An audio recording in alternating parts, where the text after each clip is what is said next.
What's up, YouTube? It's the Action Figure Grader coming back to you with another video. And this time we've got graded Star Wars comic books. And at the request of a few subscribers, I have included some CBCS graded comic books. CBCS is another grading company very similar to CGC, just slightly different labels. And I thought it'd be kind of fun to throw some of those in. These are all 9.8 grade. All 9.8 grade.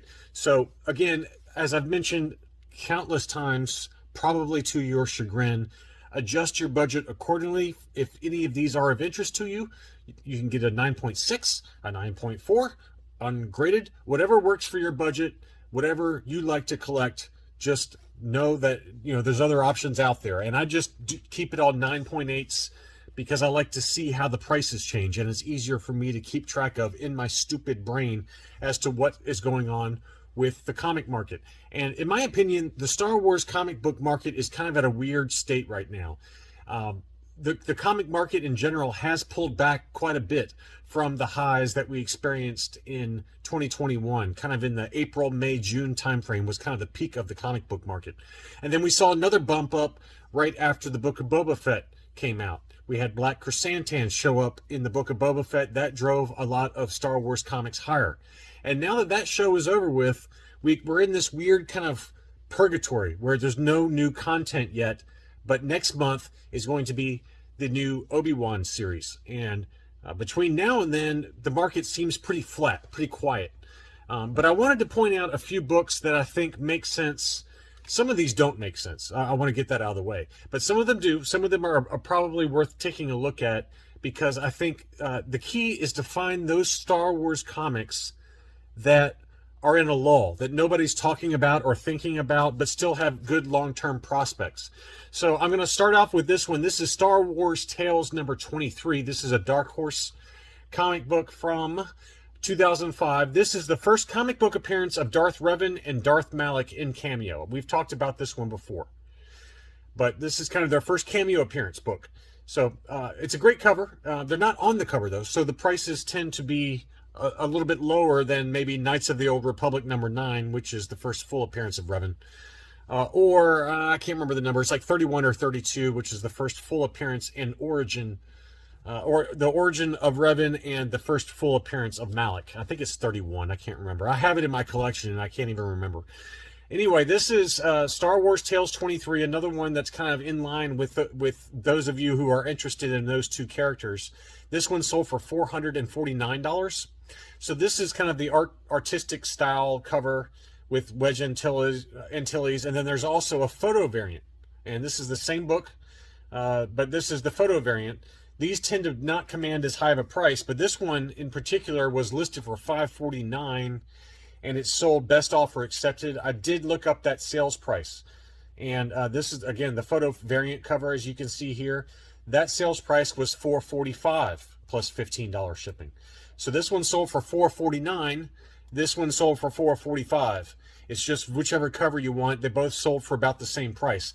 Me personally, I like this one better. I think if I'm going to buy one, I'd buy this one. Historically, photo variant covers don't do as well as covers that have the artwork on the front. That's just what I've found historically. This may not be always true, but that's just, in my opinion, how I lean. I would lean towards always picking the one with the actual artist cover versus a simple photo from the movies. So that's just my personal opinion. Next up, we've got another one that's in my collection. This is Heir to the Empire number 1. Of course, this is the first appearance of Grand Admiral Thrawn. It's also the first appearance of Joruus C'baoth. I don't know how to pronounce his name.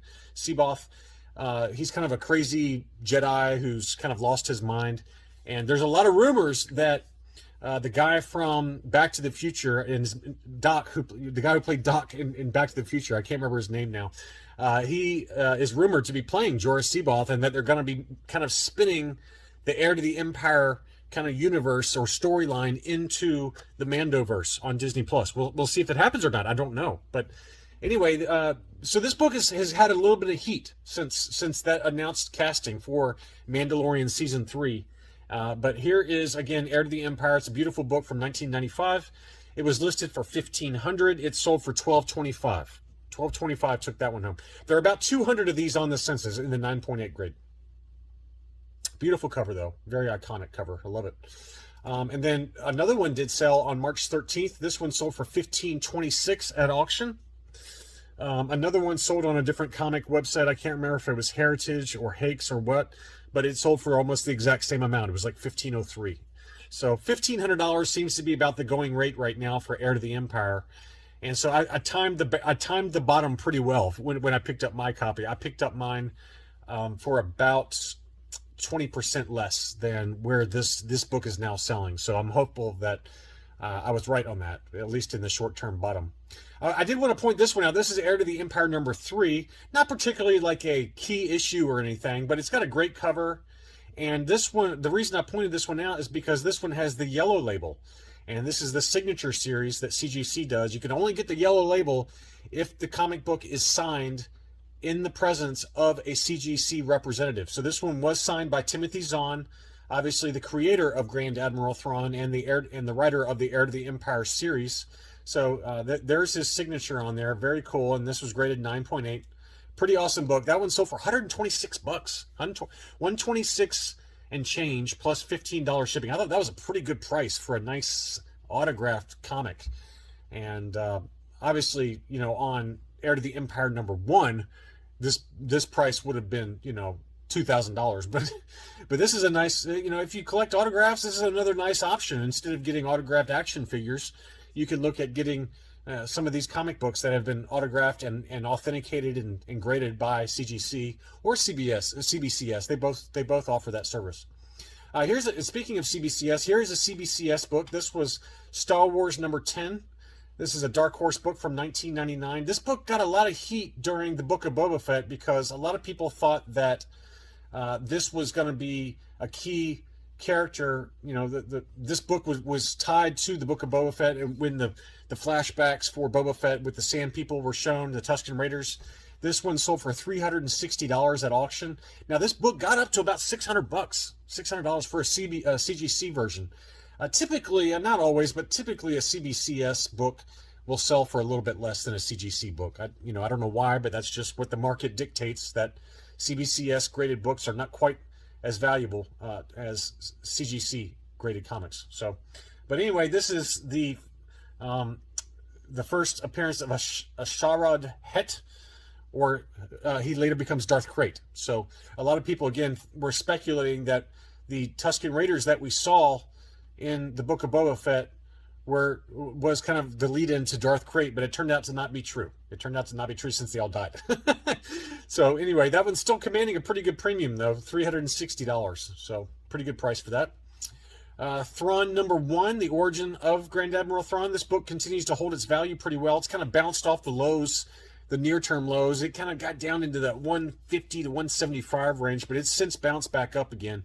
This one sold for $219.50 at auction, and it seems to be $200 to $225 is the going rate for Thrawn number 1. I think this is a good one to still get. I mean, obviously, this is a lot less expensive than Heir to the Empire number 1, but it's his origin, and I think it's a great book to have. I mean, you know, we're going to see Grand Admiral Thrawn at some point on Ahsoka. There's no doubt about that, and I think this book could take off, but we will see. Another one that I've got in my collection that I really like, and this one has really bounced lately because it's gotten a lot of mentions on a few other YouTubers' sites, like YouTubers' videos, like Team CGC 9.8. He mentioned this one. Now, this is one I bought last fall before the Book of Boba Fett. I got this one for $145 at auction. And this is Shadows of the Empire number 1. And this is the first appearance of Prince Xizor and Dash Rendar in comic books. It's Dash Rendar's first cameo and Prince Xizor's first full appearance. And Xizor, as you guys know, he's already made his reappearance within Marvel continuity within Crimson Reign, the Crimson Reign series.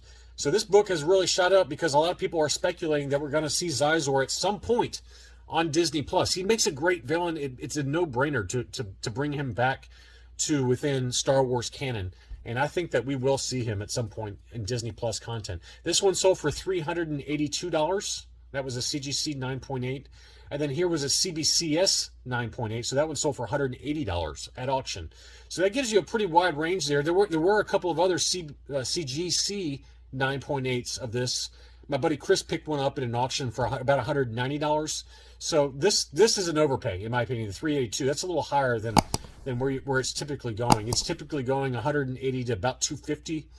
But that was, someone did pay 382 for that one. But this is a little bit closer to kind of market right now. Here was another good deal. This was Shadows of the Empire number 3 in a 9.8, along with number 4. Here's number 4 in a 9.6. Pretty cool. It's got Leia in Boushh disguise, and then we got Chewbacca, and he's kind of bounty hunter disguise, I assume. I don't remember the books, but a lot of people are there's a lot of rumors out there that Forlom is going to be making his appearance very soon in the Obi-Wan series, the bounty hunter Forlom, or Zuckuss. I don't know.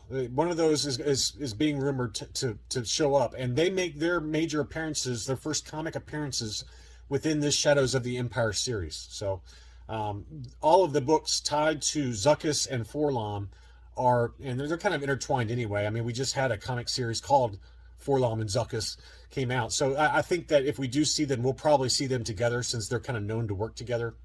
But the rumor is that we're going to see those two bounty hunters within the Obi-Wan TV show next month. So we'll see if that happens or not. But as a result, all of these Shadows of the Empire books are starting to creep up a little bit. Another one that I really like, that I think that people should probably take a closer look at, is Star Wars Adventures number 14. This is the first appearance of Agent Kallus, or Fulcrum. He becomes eventually the savior of the Star Wars Rebels team in the cartoon show. Well, this is his first comic book appearance, Star Wars Adventures 14. And this is hovering around 150 to 175 bucks right now. There's not many of these on the census. There's less than 10, to my knowledge, and for the standard cover. There's also a 1-in-10 ratio variant that you can look for. But this one just sold on April 1st for $169.50. I actually bid on this, even though I've got one. I just think that Kallus is a no-brainer to eventually show up in the Obi-Wan series. Maybe he doesn't. I don't know. Maybe they just stay focused on the Inquisitorius. More on him in a little bit, but that's another character that I think could show up in the Obi-Wan series. Really quickly, Kanan the Last Padawan number 1. This continues to hover around $275 to $300. It has not moved at all. I still think this is a good buy right now. If you're not willing to spend the money for Kanan number 6, which is the first full appearance, this is the other one to get. I do think that the Rebels team is going to be on Disney Plus, and all of those books will go up. Here's another good one. This is CBCS graded Darth Vader number 3. This is the 1-in-25 La Rocca retail incentive cover, the first appearance of Dr. Aphra and her 2 droids, BT-1 and 000. This is an awesome cover. I really want to get this for my collection. I really do. One of these days I'll be able to get it, but it's a great cover. This is the 1-in-25 ratio variant. This one sold for $14.25 at auction, CBCS. And the CGC version in a 9.8 will go around there. This is probably a little lower than where the CGC will go for. I did see one that sold for $1,600. I saw another one that go for $1,800. So you can expect to pay a little bit more for the CGC 9.8 of this book. If you want just the regular cover, this one has been hovering between $450 and $500 pretty consistently. If you're lucky, you might get it closer to $400, but this is just the regular cover, and this is still a great cover. Don't get me wrong. It's not quite as epic as the La Rocca 1-in-25 ratio variant, but this one has the droids on the cover, so that's kind of nice. So I love this book, and I still think that that Dr. Aphra is gonna show up. It may not be short term. It might be a year or 2 or 5 from now, but one of these days this book is gonna pop for real, and these prices right now will look very, very cheap. So I would get one when you can. This is the second print. I've got this one as well. This is the red second print. I paid $247, $237 for mine. This one sold for $347. Best offer, or it was sold just a buy it now situation for $347. So that one's creeped up a little bit. I think $347 is a little high though. If you're gonna spend $347, you might want to just consider the first print. But the interesting thing is that if you look at the census, in the census, there's probably about 4 times as many first prints as there are second prints. And that holds for the print run, too. There's a smaller print run for the second print. There's just fewer of these second prints out there. This one's an easier 9.8 to get because the red is a little bit less harsh for showing spine ticks with the graders.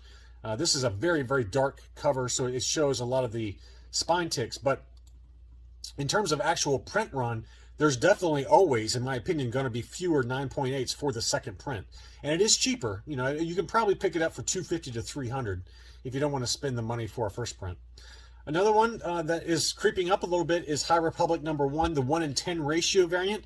This is kind of the, I don't know what you want to call it, the artistic rendering of what the Nihil looked like. And it ended up being the first cover of Lorna D, which is kind of Marchion Ro, the main villain's second in command. And this book was, for a long time, $60 to $70. Well, not anymore. This one sold for $175 plus another $12 shipping.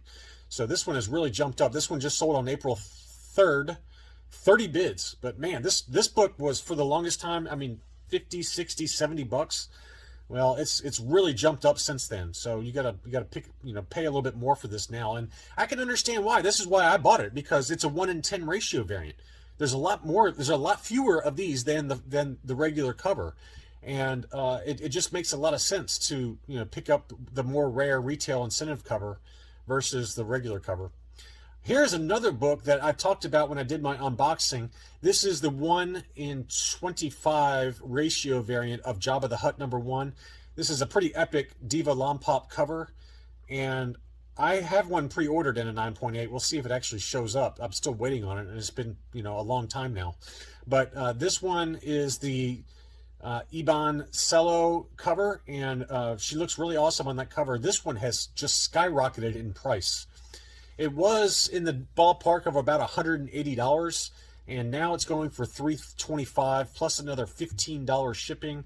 That is $340, or almost double where it had been selling. So this has really jumped up. So I don't know if the market knows something that I don't know, but it just seems like everyone is really buying into this book, and I'm glad I got a bunch of the regular covers, as you guys saw in my latest CGC return unboxing, because that book has really shot up. So keep an eye out for that one. Now here's the one I've got. This is the Chang variant cover. I've got a number of these. This gentleman had two of them for sale, or lady had two of them for sale for $112 shipped, and both of those did sell. Here's the CBCS 9.8 of the same book. This one was the same price, and it also too sold. So it seems like the market is just snatching up this Jabba the Hutt #1 with Diva Lompop's first appearance. And I will admit that a number of different comic-related experts, quote-unquote, have picked this book as one to pick up. So I think that all of that kind of rumor and innuendo is just kind of feeding into a FOMO kind of environment. And maybe it calms down and this book comes back down to earth a little bit, but this book has really jumped up. So that's one to keep an eye out on. Another one I've talked about, and I also do have in my collection, this is the Monster of Temple Peak #1. Now, this one just sold for about the same price as Jabba the Hutt #1, $112. If you had to ask me if I'm going to pick one, would I pick this one or would I pick the Monster of Temple Peak? It's the exact same price, about $112 shipped. I would pick Monster of Temple Peak all day long. This is a much more difficult 9.8. I sent in 4 and only one of them got picked because it's such a dark edge on that spine. So every little spine tick gets shown up. And it's also the first appearance of Ty Yorick, who is a much more interesting character than Diva Lompop and has a much brighter future, in my opinion. So I'm a big believer in this book. I'm definitely, me personally, I've already picked up another couple raw books that I'm going to send into CGC because I'm going to try and get a couple more of these because I think that this book has big potential down the line. Maybe I'm wrong. We'll see. The last one I wanted to point out was this one. I still don't understand why this one is selling so high. Admittedly, it's a great Cad Bane Galactic Icons variant cover, but it's a non-key issue. It must be a lower print run because this book has really jumped up. I mean, this is not a key issue in terms of what's on the contents, but it does present really nicely. Cad Bane looks awesome, but this one sold for $350. You can pick up his first appearance comic, which is Darth Maul #2, for the same price, $300 to $350 or less. There's no way I would pay this kind of money versus getting his first comic book appearance, because if he's truly not dead, which I don't think he is, yes, he died quote unquote, in the Book of Boba Fett. But I don't think he's dead. I think that he's just too good of a character. He's got too much going on. He chewed up the scenery. He was so awesome in the scenes where he was involved in the Book of Boba Fett. I cannot see them killing him off so quickly. So if you're going to spend $350, get the first comic book appearance, which is, again, Darth Maul #2. Don't spend $350 on a pretty cover. I mean, this is an awesome cover. I'm not trying to say it's not. But no way is this worth $350, in my opinion. But I think that was all I had. Oh, yes, one last one. I couldn't end this without talking about this one. This is Darth Vader #6, the first full appearance of the Grand Inquisitor. Obviously, he showed up in the teaser trailer for Obi-Wan, and the book took off like a rocket. Well, it has come back down to earth. This one just sold today, April 5th, at auction, and it sold for $416. Now, you have to remember, this book got close to $600 right after that trailer came out. And it's followed every single comic that I've seen where you've got a key issue and then that key character shows up in a trailer. The price always seems to peak at the first trailer, and after that, it drops back down again. So maybe it has another leg up after he shows up in the actual show and people see him kind of slaughtering people in the show, and maybe this book takes off again. But I think that we've probably seen the peak for this book. $580, I think, was about the peak for this book, and this one has come back down already to $416. Now, do I think it'll ever get back to where I bought it for, which was about $165? No, I don't think it'll ever get that low again. But I do think that the Grand Inquisitor, this book is awesome. And it's one to consider. Now, I want to point out this out. This one did have Newton rings. If you look right here, you can see the very obvious Newton rings. And what are Newton rings, you ask? Well, that's when the inner liner that holds the comic book, it's a different kind of plastic that the exterior acrylic is. And what happens is those two plastics rub up against each other, and it causes these things called Newton rings. And it's kind of unattractive, and people hate them. And CGC is just so stupid with how they encase these comics sometimes. They don't have the right amount of space in between the liner and the acrylic case. And what happens is these Newton rings occasionally do show up. Some of my books do have that just come back straight from the grader. Some of them do have it. Some of them don't. I think it all depends on how much thickness or how much gap they put in the actual acrylic holder between the liner and the holder. So, I hope that makes sense. But anytime you see these Newton rings, that will drop the price down a little bit with on the resale market. It just seems like people don't like them, even though it's not hurting the comic or anything. It's just how the light refracts and how the two plastics rub up against each other. But that might have been a part of the reason why the price was what it was, because it's very obvious that it's got Newton rings. But that's just something else you got to keep in mind. But you would think that after all the case redesigns that CGC has gone through, they've redesigned the case at least once or twice, and they still get these stupid Newton rings, that they would figure out some other solution to kind of prevent that from happening. But at least this one, for example, did have those Newton rings, and it's just something to keep in mind when you're bidding on a book, is to take a look at them. And sometimes you can't tell in the photos, and you don't see it until you get it home, and it is what it is. But it's just something else to worry about when you're buying some of these graded comic books.